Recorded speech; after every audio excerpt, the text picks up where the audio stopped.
En la epístola de Judas estamos estudiando acerca de la apostasía en nuestros días, y Judas nos presenta un retrato, por así decirlo, para que podamos reconocer a los apóstatas.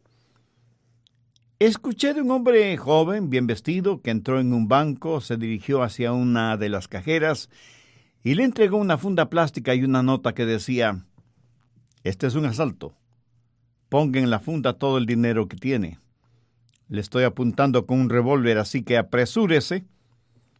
La cajera, muy serenamente, tomó un papel, escribió algo y le entregó el papel al presunto asaltante. Y la nota decía: "El departamento de fotografía del banco le está apuntando con una cámara de alta definición, tomando su foto, así que sonría, por favor".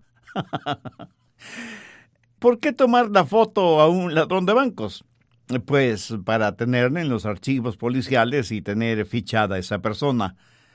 Verá, para atrapar a cualquier criminal es necesario reconocerlo. Y nada mejor que un retrato para hacerlo. Dios nos ha dado un retrato de un criminal espiritual, alguien que es verdaderamente peligroso.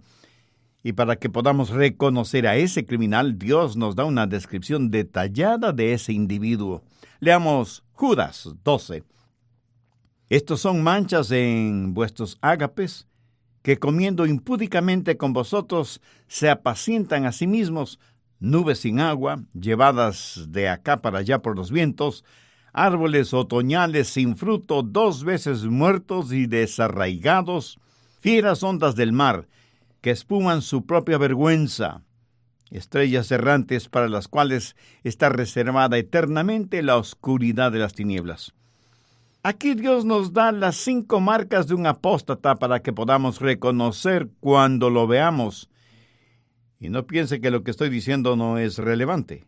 De hecho, es muy relevante, especialmente en esta época en la cual estamos viviendo, cuando Satanás se ha infiltrado en la religión y está usando la religión para sus propios propósitos. ¿Sabe que la mayoría de los seres humanos no necesita más religión? Lo que necesitan es una relación personal con Jesucristo. Y cuando predicamos y enseñamos directamente de lo que dice la Biblia, habrá gente, incluso cristianos, que digan: El pastor no debe predicar de esa manera, no es políticamente correcto". Escuche, sé que mi predicación no es políticamente correcta, pero es bíblicamente correcta. Eso es lo que a mí me importa.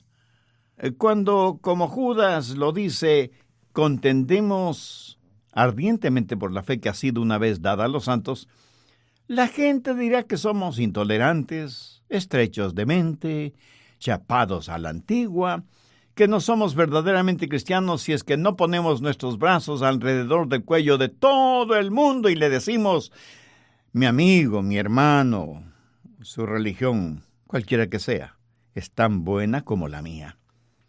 Pero permítame decir enfáticamente algo. Hay una fe genuina que una vez fue entregada a los santos. Y esto no lo digo yo porque sea muy inteligente, sino que así lo dice la palabra de Dios. Pero no hay nada más triste y espiritualmente doloroso que el ver a iglesias y denominaciones que una vez fueron columna y baluarte de la verdad convertirse en apóstatas y liberales materialistas. Por ejemplo, en un gran concilio nacional de iglesias con la asistencia de más de 1,000 pastores y líderes laicos, un poquito más de la mitad de los asistentes declararon creer en la divinidad de Jesús. Una tercera parte de los asistentes dijeron que el diablo definitivamente no existe. Solo un 25% de los asistentes creían en los milagros bíblicos. Y todo esto entre líderes espirituales denominacionales y pastores de iglesias, transitando por el camino de la apostasía. Ahora, recuerde que un apóstata no es necesariamente alguien que pertenece a un culto falso. Es una persona perdida, pero no un apóstata. Un incrédulo no es un apóstata. Apostasía significa separarse voluntariamente de la verdad. O sea, alguien que conoce la verdad, la acepta, la promociona y de pronto renuncia a esa verdad. comienza a burlarse de esa verdad y se opone ferozmente a esa verdad. Un apóstata tratará de reemplazar esa verdad. Pero hay algo en el apóstata que no le deja abandonar su iglesia ortodoxa para empezar su propia iglesia, que lo hace volver a su iglesia madre y, como Judas lo dice, entrar encubiertamente, no por la puerta del frente, sino por alguna puerta lateral. Y lo hacen no para promover el trabajo de Cristo, sino para tratar de destruir la obra del Evangelio. Judas dice que debemos contender ardientemente por la fe, lo cual significa que hay una batalla por la fe bíblica frente a la cual no podemos ni debemos permanecer ni apáticos ni neutrales. No solo es necesario reconocer a los apóstatas, sino también debemos saber lo que significa la gran batalla por la Biblia y cuáles son las verdades fundamentales que son las más atacadas hoy en día. Una verdad atacada es el nacimiento original del Señor Jesucristo. Y alguien puede decir, pero pastor, ¿qué diferencia hay si creemos eso o no? Mi amigo, aquí estamos hablando de nuestro destino eterno, que depende de ese hecho. Si Jesús no nació de una virgen, Él es tan pecador como cualquiera de nosotros. Y si Él fue pecador como usted o como yo, no hay expiación por medio de su sangre, porque un Dios santo no aceptará un sacrificio impuro. Si no hay sacrificio de sangre, no hay salvación. Si no hay salvación, no hay regeneración. Si no hay regeneración, no hay esperanza del cielo. Sin el nacimiento virginal, mi amigo, usted y yo no tendríamos ninguna esperanza. Y aquí no solo estamos hablando del nacimiento original de Cristo, sino también de su completa deidad. En nuestros días hay muchos que no aceptan la total deidad del Señor Jesucristo.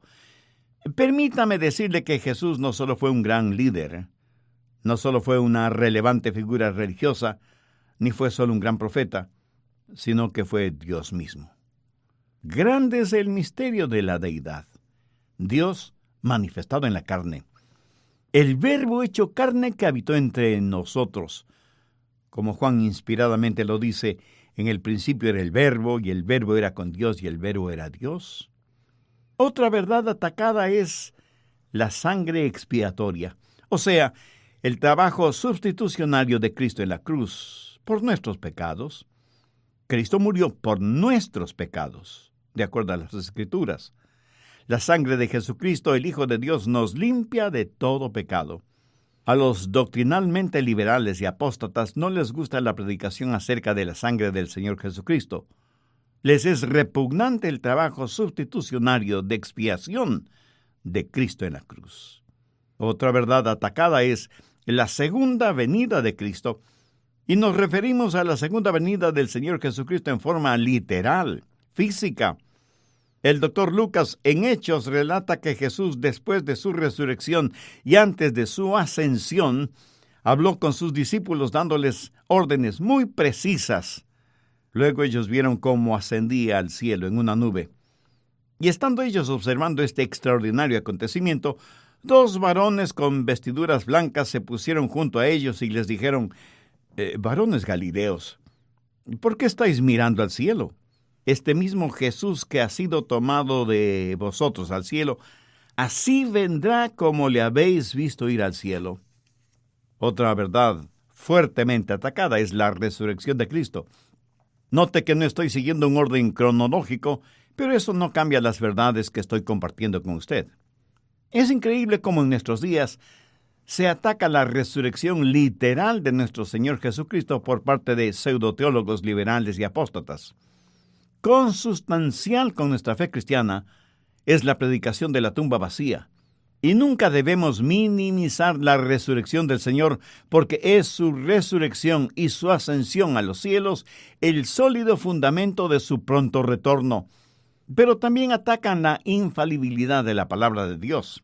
Dicen que no es inspirada por Dios, que está llena de errores, que es irrelevante para el contexto cultural en el cual vivimos, y cosas así por el estilo.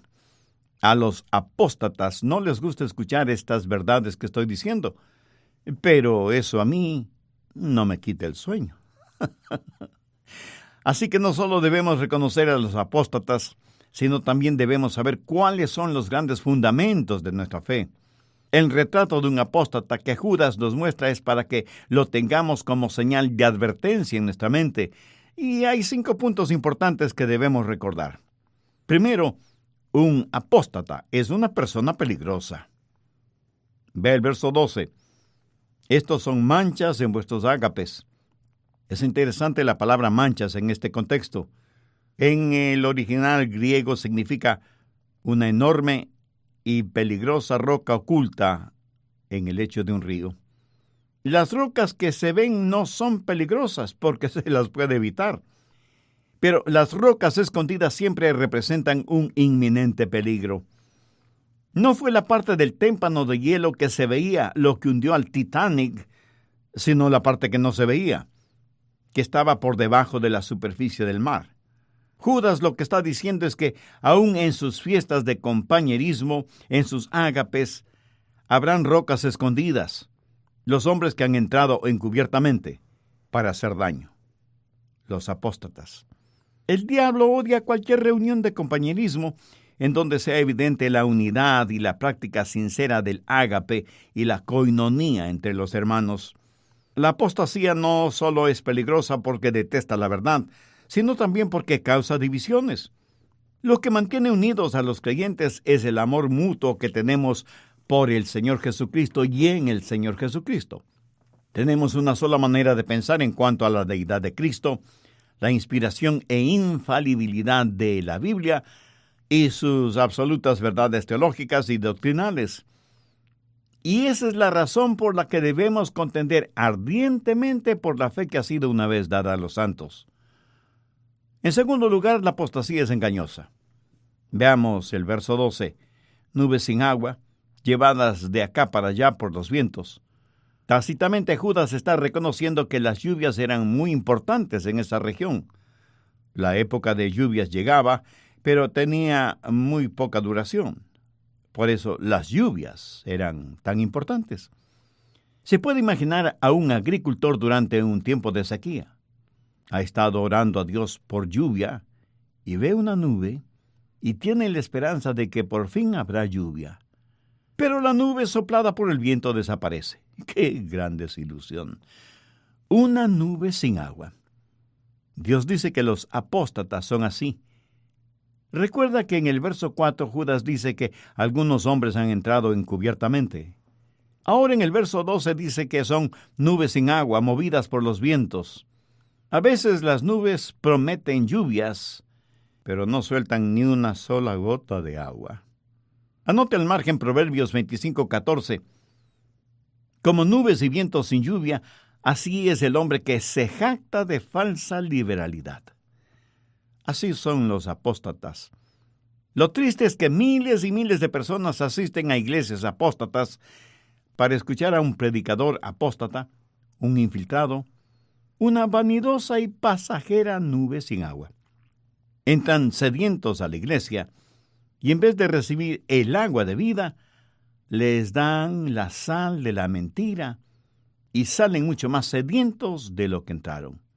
Escuelas dominicales, cultos de oración, programas de radio y televisión, conferencias bíblicas, revistas, libros y folletos están llenos con la nada de la apostasía.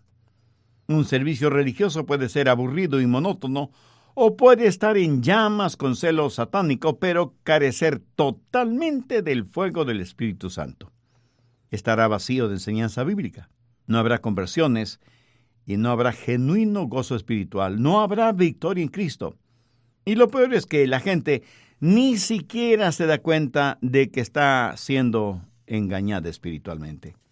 Tercero, los apóstatas, aunque vivos, están muertos. Son como árboles sin fruto. Miremos el verso 12 nuevamente. Árboles otoñales sin fruto, 2 veces muertos y desarraigados. Ahora mire el impresionante contraste que encontramos en el Salmo 1, versos del 1 al 3. Bienaventurado el varón que no anduvo en consejo de malos. Será como árbol plantado junto a corrientes de aguas, que da su fruto a su tiempo y su hoja no cae, y todo lo que hace prosperará. Un apóstata es como un árbol inútil en el huerto. Solo ocupa espacio y succiona el alimento destinado a las otras plantas y árboles para producir nada. ¿Qué se puede hacer con un árbol muerto? Bueno, puede trasplantarlo, pero sería como pasar un cadáver de una tumba a otra. Un apóstata puede ir de iglesia en iglesia, pero en cualquier iglesia será como un árbol muerto. También podría podarlo. Pregunto, ¿de qué vale podar a un árbol que está muerto? De nada, porque si está muerto ya no sirve para nada.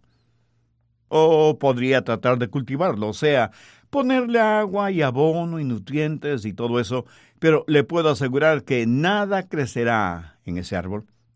¿Cuál es la aplicación de todo esto? Que ni los estudios bíblicos, ni las oraciones, ni las buenas obras, ni la asistencia a la iglesia cambiará a un apóstata que antes conoció y practicó esas verdades, porque el apóstata voluntariamente ha escogido el morir en sus transgresiones y pecados. No sirve de nada el cultivar un árbol muerto. El cambio de iglesia o denominación tampoco sirve para nada.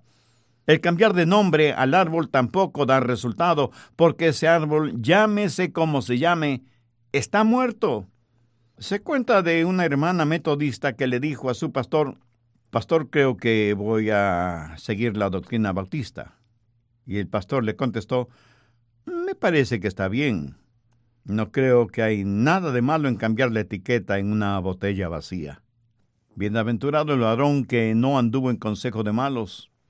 Será como árbol plantado junto a corrientes de agua, que da su fruto a su tiempo, y su hoja no cae, y todo lo que hace prosperará». Un apóstata es como un árbol inútil en el huerto. Solo ocupa espacio y succiona el alimento destinado a las otras plantas y árboles para producir ¿qué cosa? Nada. ¿Qué se puede hacer con un árbol muerto? Bueno, puede trasplantarlo, pero sería como pasar un cadáver de una tumba a otra. Ahora, ¿cuál es la aplicación de esto? Que ni los estudios bíblicos, ni las oraciones, ni las buenas obras, ni la asistencia a la iglesia cambiará a un apóstata que antes conoció y practicó esas verdades, porque el apóstata voluntariamente ha escogido el morir en sus transgresiones y pecados. Bueno, si usted ya está listo, yo también lo estoy. Así que prosigamos con el material para hoy.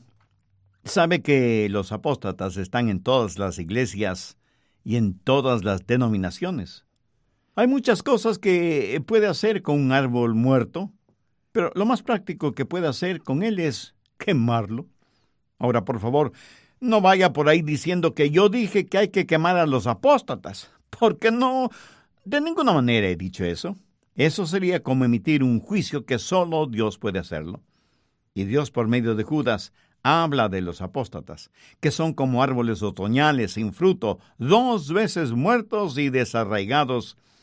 Y alguien me preguntará: «Pastor, ¿qué quiere decir eso?». Primero, que están muertos y no producen ningún fruto. Y segundo, que son desarraigados, o sea, sacados con raíz y todo, y echados en el fuego. Y la Biblia es muy clara identificando el lago de fuego, que es la muerte segunda. Si usted no ha nacido 2 veces, usted morirá 2 veces. Morirá físicamente en sus pecados y vivirá separado eternamente de Dios en las llamas del infierno. Hay algo que usted nunca podrá obtener de un árbol muerto. Nunca podrá obtener ningún fruto. Anote al margen Juan 15:16. «No me elegisteis vosotros a mí, sino que yo os elegí a vosotros, y os he puesto para que vayáis y llevéis fruto y vuestro fruto permanezca». Y en Gálatas 5:22 leemos: «Mas el fruto del Espíritu es amor, gozo, paz, paciencia, benignidad, bondad, fe, mansedumbre, templanza. Contra tales cosas no hay ley». Note que el fruto no lo producimos nosotros, solo lo llevamos. Un apóstata puede imitar a un cristiano, pero no puede llevar el fruto del Espíritu. La vida de un apóstata se caracteriza por su falta de fruto. Busque Mateo 15, versículo 13, en donde Jesús dice: toda planta que no plantó mi Padre Celestial será desarraigada. ¿Qué es un apóstata? Es una persona peligrosa como roca escondida, engañosa como nube sin agua y muerta como árbol sin fruto. Cuarto, un apóstata es como olas embravecidas. Judas 13. Fieras ondas del mar que espuman su propia vergüenza. Un apóstata es como un agitado mar de descontento. Nunca tiene paz en su corazón porque no tiene paz consigo mismo. Y no tiene paz consigo mismo porque no está en paz con Dios. Y como no está en paz con Dios cuando está en su iglesia o denominación, lo único que hace es crear problemas. Busque Isaías 57, los versos 20 y 21.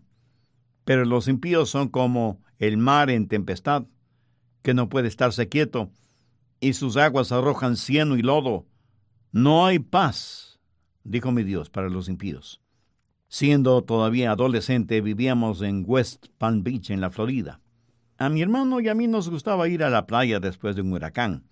Es increíble lo que veíamos en el océano Atlántico después de una tormenta o un huracán. Parecía como si el mar estuviera devolviendo toda la basura que había en sus aguas.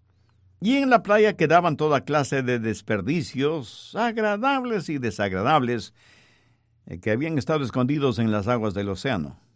Claro, cuando el mar estaba en calma, no se podía ver nada de esto. Y esto es lo que está diciendo Judas acerca de los apóstatas, fieras ondas del mar que espuman su propia vergüenza. Permítame decir algo más sobre este asunto. Al estudiar especialmente Primera de Pedro y las epístolas de Judas, descubrí que un apóstata tiene un profundo pecado moral en su vida. Y esto es algo que usted necesita aprender. Una persona puede ser incrédula y sin embargo vivir una vida muy moral. Nicodemo fue uno así. Estaba espiritualmente perdido, pero era una persona moral. Una persona puede ser miembro de un culto falso y tener una vida muy moral. Mucho más moral que muchos de los que se llaman creyentes o cristianos. De hecho, lo que hacen muchos que se llaman cristianos nos llena de verdadera vergüenza. Hay incrédulos que viven vidas mucho más honestas, justas y morales que muchos que quienes van a la iglesia con aire de piedad y santidad que en realidad no poseen.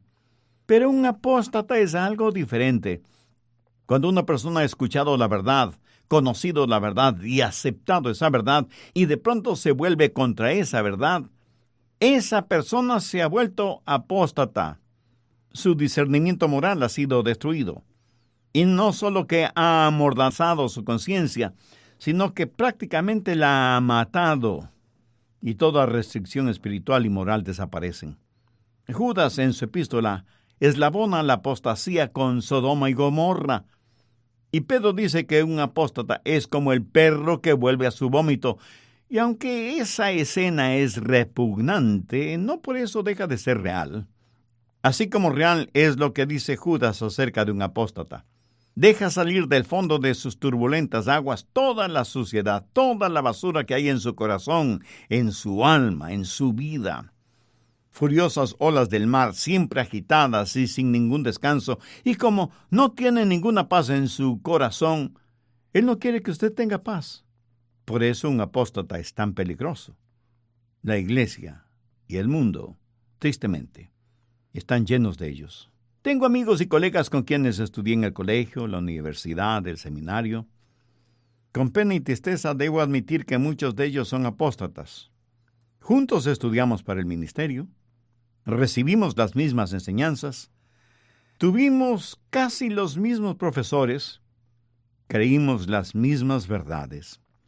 Pero después de un tiempo algo o alguien destruyó su fe y se volvieron apóstatas. Y lo que una vez creyeron como verdad, lo rechazaron. Y después de rechazarlo, se burlaron y ridiculizaron lo que antes habían creído. He mirado la vida de ellos. Y uno tras otro han caído en la sodomía, en la fornicación, en el más abyecto libertinaje y en varios divorcios. Hay algo en la apostasía que le hace diferente a los otros pecados.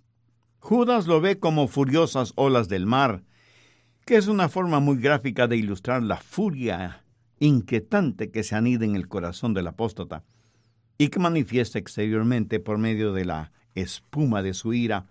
Y esto, mi amigo, no es mi opinión personal, sino lo que Dios dice en su palabra por medio del apóstol Judas. Finalmente, un apóstata está condenado como una estrella errante. Veamos la segunda parte del verso 13 de Judas. Estrellas errantes para las cuales está reservada eternamente la oscuridad de las tinieblas. ¿Qué es una estrella errante? Para este mensaje tuve que estudiar al respecto y descubrí algo muy interesante. Una estrella errante es una estrella que no tiene ninguna órbita, que no tiene lugar fijo y que no se queda en ningún lugar. Y esto es contrario a lo que Dios dice en su palabra. En Jueces 5:20 se hace referencia a las estrellas que en los cielos tienen sus órbitas. Verán, nuestro planeta Tierra es parte del sistema solar, lo cual significa que nuestro planeta es uno de los varios que giran alrededor del Sol, y cada uno de ellos tiene su propia órbita. Y todo el sistema solar es una maravilla de precisión, de armonía, de orden. Armonía, orden y precisión que son atributos de Dios, no el resultado de billones y billones de años de evolución. ¿Ha visto alguna vez una estrella fugaz? ¿Un meteoro? Cuando tenía más o menos 13 años de edad y vivíamos en la Florida, una noche estaba caminando de regreso a casa. Era una noche fría, veraniega, y vi en el cielo la más brillante estrella fugaz que jamás haya observado. Apareció por el norte y desapareció por el sur, dejando por brevísimos segundos una brillante estela o huella de su paso por la inmensidad de los cielos. Yo estaba maravillado y no sabía si alegrarme o apenarme porque estaba solo. Pero luego pensé en los miles o millones de personas que en diferentes partes del mundo habrían visto esa estrella fugaz, que seguramente en algunas partes del universo se habrá convertido en cenizas. Una estrella fugaz es una estrella o meteoro que no penetra la atmósfera de la Tierra. Simplemente toca la atmósfera terrestre y sigue su viaje por el espacio, porque ya no está sujeta a fuerzas gravitacionales ni del Sol ni de la Tierra, pero sigue errante en la oscuridad del espacio, hundiéndose en el vacío para siempre. Pienso que así será el infierno. Jesús advierte acerca del infierno y en Mateo 8:12 dice lo siguiente: «Mas los hijos del reino serán echados a las tinieblas de afuera. Allí será el lloro y el crujir de dientes». Pedro asegura que la más negra oscuridad está reservada para los apóstatas. Y prácticamente lo mismo dice el apóstol Judas. ¿Se puede siquiera imaginar lo que será el infierno para un apóstata?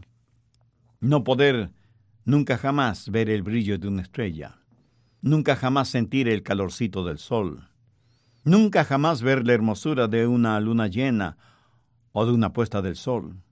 Pero lo peor será el nunca jamás ver la sonrisa de Jesús y la resplandeciente luz de su gloria.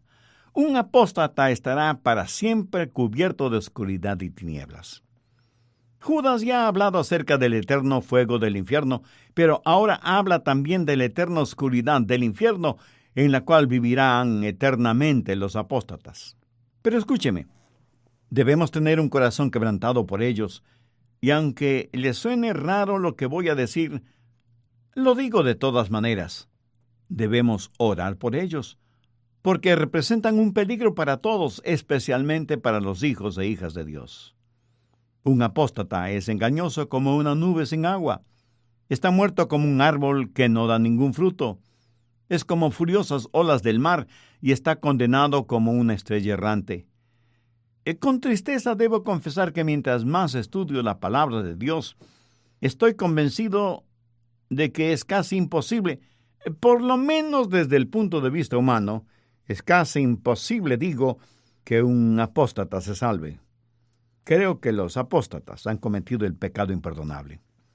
Han conocido la verdad, han visto la verdad, han experimentado en sus propias vidas esa verdad y por alguna circunstancia abandonan esa verdad. Pero no solo que la abandonan, sino que la rechazan tenazmente, se burlan de ella, blasfeman contra ella, ridiculizan todo y a todos los que tengan que ver con Dios, con Jesucristo, con la Biblia. Que Dios tenga piedad de ellos. Judas quiere que reconozcamos a un apóstata tan pronto lo veamos y le escuchemos. Quiere darnos un cuadro, un retrato de un apóstata. Por eso dice en el verso 3, me ha sido necesario escribiros exhortándoos que contendáis ardientemente por la fe que ha sido dada una vez a los santos. Amigo, tenemos la inspirada e infalible palabra de Dios que nos dice del nacimiento virginal del Señor Jesucristo, el Hijo de Dios, quien vivió una vida impecable, esto es, que jamás pecó. Murió en una cruz romana para pagar con su sangre la culpa de nuestros pecados. Fue enterrado en una tumba que no era la suya, y resucitó al tercer día y ascendió a los cielos para estar sentado a la diestra de su Padre. Y pronto regresará a la tierra en forma real, literal, visible, para reinar y gobernar sobre todo pueblo, lengua y nación, e implantar su reino de verdadera justicia. Nunca olvide la verdad que está ya en Cristo. La cosa más peligrosa en el mundo es escuchar la predicación de la verdad y no recibirla, porque cuando así se procede, se corre el peligro de volverse apóstata. Oro porque muchos de ustedes, amigos oyentes, sean salvos, que vengan al conocimiento de nuestro Señor Jesucristo, que tengan una íntima relación con Dios el Padre por medio de Jesús, su Hijo. Oro porque quienes ya tienen esa relación contiendan ardientemente por la fe. Pero a aquellos que aún no son salvos, les invito a hacer una decisión por Cristo este mismo momento, a fin de que sean salvos y conozcan el gozo y el propósito y el poder espiritual que solo pueden tener por medio de Cristo.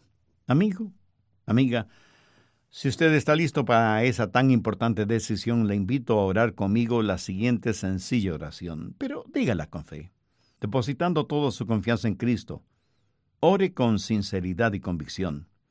Querido Dios, humillado me acerco a ti porque me reconozco pecador perdido y necesitado de tu ayuda, tu gracia y tu misericordia. Anhelo que tus oídos estén atentos a mi súplica, no por merecimientos propios, sino por los que Jesús hizo por mí en el Calvario. Señor Jesús, sé que entregaste tu preciosa vida en la cruz y derramaste tu sangre para pagar la enorme deuda de la culpa de mis pecados. Perdóname, límpiame, sálvame y sáname espiritualmente. Quiero nacer de nuevo, y por eso te invito a que vengas a morar en mi corazón este mismo momento y seas mi Salvador y mi Señor. Toma el control de mi vida y ayúdame a vivir una vida que traiga honor y gloria a tu nombre. Por favor, hazme un instrumento útil y de bendición en tus manos, y porque tú moriste por mí, yo quiero vivir para ti. Lo pido en tu santo nombre. Amén.